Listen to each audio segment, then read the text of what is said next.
কখন বুঝবেন আল্লাহ আপনাকে ভালোবাসে? যখন আল্লাহ পাকের অনুমোদিত কাজগুলো আপনার ভালো লাগবে। নামাজ পড়তে ভালো লাগছে, রোজা রাখতে ভালো লাগছে, কোরআন তেলাওয়াত করতে ভালো লাগছে, আল্লাহ জিকির করতে ভালো লাগছে, আলেম ওলামার সাথে থাকতে ভালো লাগছে, ঠিক আছে? আল্লাহর হালাল কাজগুলো যখন ভালো লাগবে বেশি বেশি, বুঝবেন আল্লাহ আপনাকে নির্ঘাত মহব্বত করছে।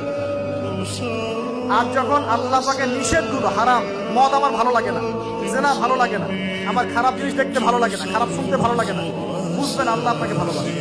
আর যখন দেখবেন খারাপের পিছনে আপনার ঝোঁক বেশি, দুর্নীতি করতে ভালো লাগে, সুদ খাইতে ভালো লাগে, ঘুষ খাইতে ভালো লাগে, কাউকে ঠকাইলে মনে হয় আমি স্মার্ট হয়ে গেলাম, হ্যাঁ, মানুষের টাকা আত্মসাৎ করতে ভালো লাগে, নামাজ না পড়ে ঘুম দিতে ভালো লাগে, ঠিক আছে, রমজান মাসে বিড়ি টানতে ভালো লাগে, ঠিক আছে, মেয়ের সাথে যে টাঙ্কি মারতে ভালো লাগে, তখন বুঝবেন যে আল্লাহ আপনাকে এখনো ভালোবাসেন বা আপনি আল্লাহর ভালোবাসা পাওয়ার যোগ্যতা হারিয়ে ফেলেছেন। আল্লাহ পাক আমাদেরকে বোঝার তৌফিক দান করুন।